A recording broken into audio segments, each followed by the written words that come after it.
Good morning students. आज मैं आपको इलेक्ट्रोकेमिस्ट्री जो अपना टॉपिक चल रहा था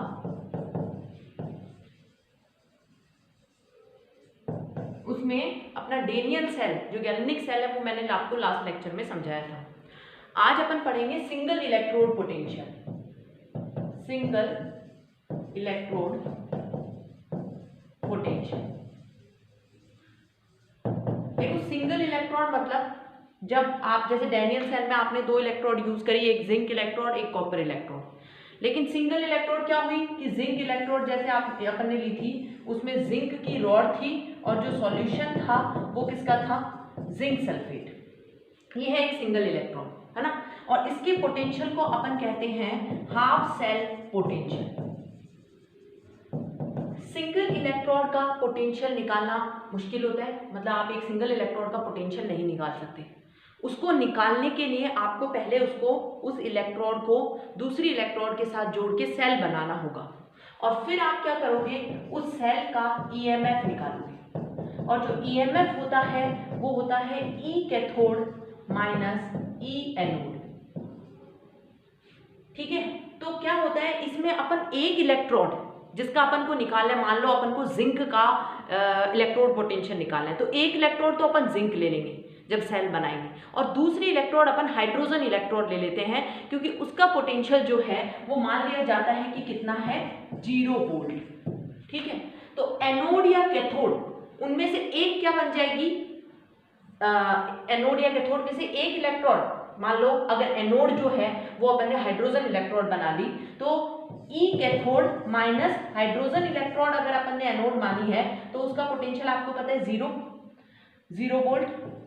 तो ईएमएफ जो भी सेल का ईएमएफ होगा वो किसके इक्वल होगा, ई कैथोड के। मतलब जो दूसरी इलेक्ट्रोड है उसका पोटेंशियल इस तरीके से अपन निकाल सकते हैं कि आपने दो इलेक्ट्रोड ली, एक आपने हाइड्रोजन इलेक्ट्रोड ली और एक आपको जिसका पोटेंशियल निकालना है वो इलेक्ट्रोड ले ली और सेल को कनेक्ट कर दिया और उससे फिर आपने उस सेल का ईएमएफ निकाला।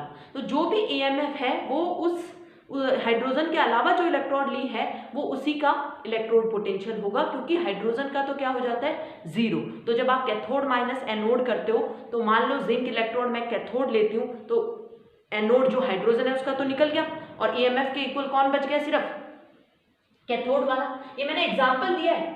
अगर ये भी हो सकता है कि आपने हाइड्रोजन को कैथोड लिया हो तो यहाँ 0 आ जाएगा और माइनस में जो है दूसरी इलेक्ट्रोड का पोटेंशियल बच जाएगा। तो इस तरीके से अपन किसी भी सिंगल इलेक्ट्रोड का पोटेंशियल निकालते हैं, बिना सेल में कनेक्ट करे उसका पोटेंशियल नहीं निकाल सकते।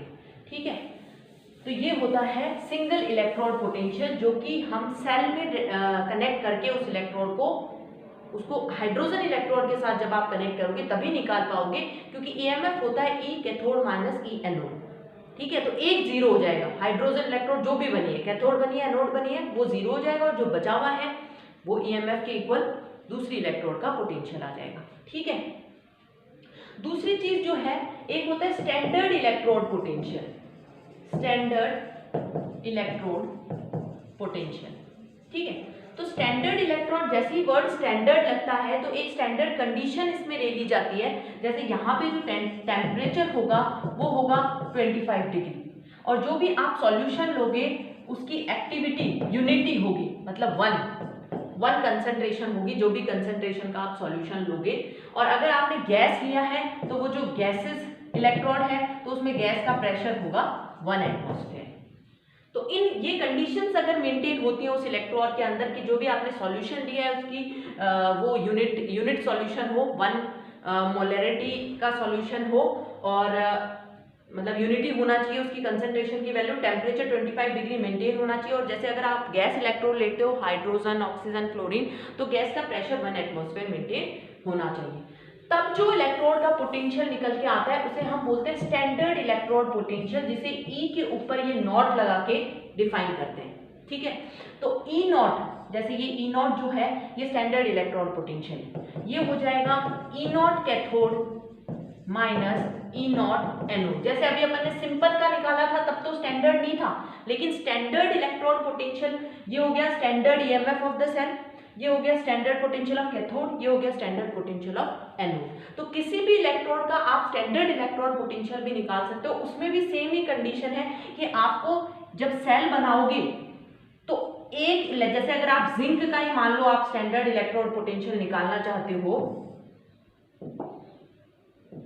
जिंक का ही अगर मान लो आप स्टैंडर्ड इलेक्ट्रोड पोटेंशियल निकालना चाहते हो तो आप क्या करोगे, ये मैंने जिंक की इलेक्ट्रोड है और ये इसके अंदर ZnSO4 का सॉल्यूशन, जिनमें कि सॉल्यूशन मान लो 1 मोलैरिटी का है और 25 डिग्री पे टेम्परेचर है, तो स्टैंडर्ड कंडीशन में हो गया। इसको मैं कनेक्ट कर दूं यहाँ से ये बैटरी लगा के, और दूसरी जो इलेक्ट्रोड है वो किसकी ले लेंगे अपन, वो अपन ले लेंगे हाइड्रोजन इलेक्ट्रोड। हाइड्रोजन इलेक्ट्रोड में आपको पता है H2S गैस पास होती है, एक प्लैटिनम का वायर होता है और जो सॉल्यूशन होता है वो 1mHCl का होता है, ठीक है। और यहाँ पे ये है जिंक और Zn। तो अब इस कंडीशन में जो आपका पोटेंशियल निकल के आएगा जिंक इलेक्ट्रोड का, E0 कैथोड माइनस एनोड, तो Z जिंक तो हो गया एनोड और हाइड्रोजन की इलेक्ट्रोड हो गई कैथोड। तो एनोड का जो पोटेंशियल है, क्योंकि E0 तो आपको पता चल जाएगा जैसे ही आप कनेक्ट करोगे दोनों इलेक्ट्रोड को, EMF ऑफ द सेल आपको पता चल जाएगा। तो E0 आपको पता चल गई वैल्यू, ठीक है। इसका मतलब मान लो E0 की वैल्यू A है, is equals to E0 cathode आपको पता नहीं, कैथोड आपको पता है क्योंकि कैथोड आपने हाइड्रोजन को माना है, तो हाइड्रोजन का स्टैंडर्ड पोटेंशियल भी 0 होता है, माइनस E0 एनोड। तो एनोड जो है वो किसके इक्वल हो गया, A के, minus A is equals to E0 anode. तो ऐसे ही आप सिंगल इलेक्ट्रोड पोटेंशियल भी ऐसे ही निकाल सकते हो, स्टैंडर्ड इलेक्ट्रोड पोटेंशियल भी ऐसे ही निकाल सकते हो। बस स्टैंडर्ड जुड़ते ही डिफरेंस क्या आ जाता है कि वो कंडीशन मेंटेन होनी चाहिए, और दोनों में कोई डिफरेंस नहीं है सिंगल इलेक्ट्रोड और स्टैंडर्ड इलेक्ट्रोड पोटेंशियल में, ठीक है। अब देखो स्टैंडर्ड इलेक्ट्रोड पोटेंशियल, आप एक इलेक्ट्रोकेमिकल सीरीज पढ़ते हो जो आपने 12th क्लास में भी पढ़ी भी होगी। उस इलेक्ट्रोकेमिकल सीरीज में आपने ये पढ़ा हुआ है कि सेंटर में हाइड्रोजन होता है और हाइड्रोजन के ऊपर के जितने भी मेटल्स होते हैं वो एनोड की तरह बिहेव करते हैं और नीचे वाले कैथोड की तरह बिहेव करते हैं। तो देखो उस इलेक्ट्रोकेमिकल सीरीज को एक बार अपन देखते हैं, इलेक्ट्रोकेमिकल सीरीज है ना। ये जो सीरीज है ये रिडक्शन पोटेंशियल की बना रही हूं मैं। ये आपको ध्यान रखना होता है कि उस सीरीज में आपने जो पोटेंशियल लिया है वो रिडक्शन वाला लिया है या ऑक्सीडेशन वाला लिया है, ठीक है। तो जैसे मान लो यहाँ पे सबसे पहले जो वैल्यू होगी वो है लिथियम, तो लिथियम जो है वो इलेक्ट्रॉन लेगा और किस में कन्वर्ट हो जाएगा, लिथियम में, तो रिडक्शन हुआ, ठीक है। पोटेशियम, फिर आएगा बेरियम, तो बेरियम पे 2 इलेक्ट्रॉन होते हैं, फिर आएगा कैल्शियम, मैग्नीशियम, एल्यूमिनियम, है ना, जिंक, ठीक है। ऐसे मैंने बहुत से 1-2 मेटल्स छोड़ भी दिए होंगे बीच में, जैसे कोबाल्ट भी आएगा, कैडमियम भी आएगा। अब मैं यहाँ पे सीधा ले रही हूँ हाइड्रोजन, है ना, ये, ठीक है। हाइड्रोजन के बाद में जो ज्यादातर आते हैं वो आता है कॉपर और आता है सिल्वर, ठीक है। तो देखो सब में मैंने इलेक्ट्रॉन दिए हैं, तो यहाँ पे जो पोटेंशियल होगा वो उसका रिडक्शन पोटेंशियल होगा। और सबसे नीचे आता है, आप देखोगे तो फ्लोरीन जो है उसको जब इलेक्ट्रॉन दूंगी तो क्या बनेगा, 2F माइनस बनेगा, ये सबसे नीचे आता है। तो आप ये देखो, अगर मैं रिडक्शन की बात करूं तो रिडक्शन का मतलब होता है कि कोई इलेक्ट्रॉन ले, रिडक्शन का मतलब क्या होता है कि कोई इलेक्ट्रॉन ले। और अगर आपको लिथियम का पता हो तो लिथियम होता है 1s2 2s1, लिथियम जो है उसका कॉन्फ़िगरेशन ये होता है, लिथियम प्लस का क्या हो जाएगा 1s2। तो लिथियम प्लस जो है वो 1s2 फॉर्म में ज्यादा स्टेबल है, क्योंकि 2s1 का तो एक एक्स्ट्रा इलेक्ट्रॉन है, अगर वो इसको निकाल दे तो इसका एक स्टेबल कॉन्फ़िगरेशन बन जाएगा। तो लिथियम प्लस तो स्टेबल है, क्यों, क्योंकि उसका कॉन्फ़िगरेशन क्या होता है लिथियम प्लस का 1s2, वो इलेक्ट्रॉन लेना ही नहीं चाहता, लेकिन हम जबरदस्ती उसको इलेक्ट्रॉन देके क्या बना रहे हैं, लिथियम बना रहे हैं। इसलिए इसका जो रिडक्शन पोटेंशियल है, क्योंकि ये रिएक्शन इधर की तरफ नहीं होना चाहती, ये इलेक्ट्रॉन नहीं लेना चाहता, ये तो उल्टी रिएक्शन करना चाहता है। मतलब जो लिथियम है वो इलेक्ट्रॉन देके क्या बनाना चाहता है, लिथियम प्लस बनाना चाहता है। ये जो रिएक्शन है ये रिएक्शन फेवरेबल नहीं है, मतलब लिथियम प्लस इलेक्ट्रॉन नहीं लेना चाहता, इसलिए इसका रिडक्शन पोटेंशियल क्या होता है, नेगेटिव होता है। ऐसा इन सब मेटल्स के साथ है जो हाइड्रोजन से ऊपर है। ये सभी मेटल्स इलेक्ट्रॉन जो है वो लेना नहीं चाहते, क्योंकि ये अपनी इस आयनिक फॉर्म में ज्यादा स्टेबल है। इसका मतलब है ये रिड्यूस नहीं होना चाहते। लेकिन अगर मैग्नीशियम है तो मैग्नीशियम +2 में ऑक्सीडाइज होना चाहता है, तो रिडक्शन की रिएक्शन फेवरेबल नहीं है, इसलिए इनका इलेक्ट्रोड पोटेंशियल सबका क्या है, नेगेटिव है। तो यहां तक का जो हाइड्रोजन से ऊपर जितनी भी इलेक्ट्रोड है उन सबका इलेक्ट्रोड पोटेंशियल नेगेटिव होगा, रिडक्शन पोटेंशियल। क्यों? क्योंकि वो इलेक्ट्रॉन नहीं लेना चाहते। और फिर हाइड्रोजन जो है उसका आ जाता है 0 वोल्ट।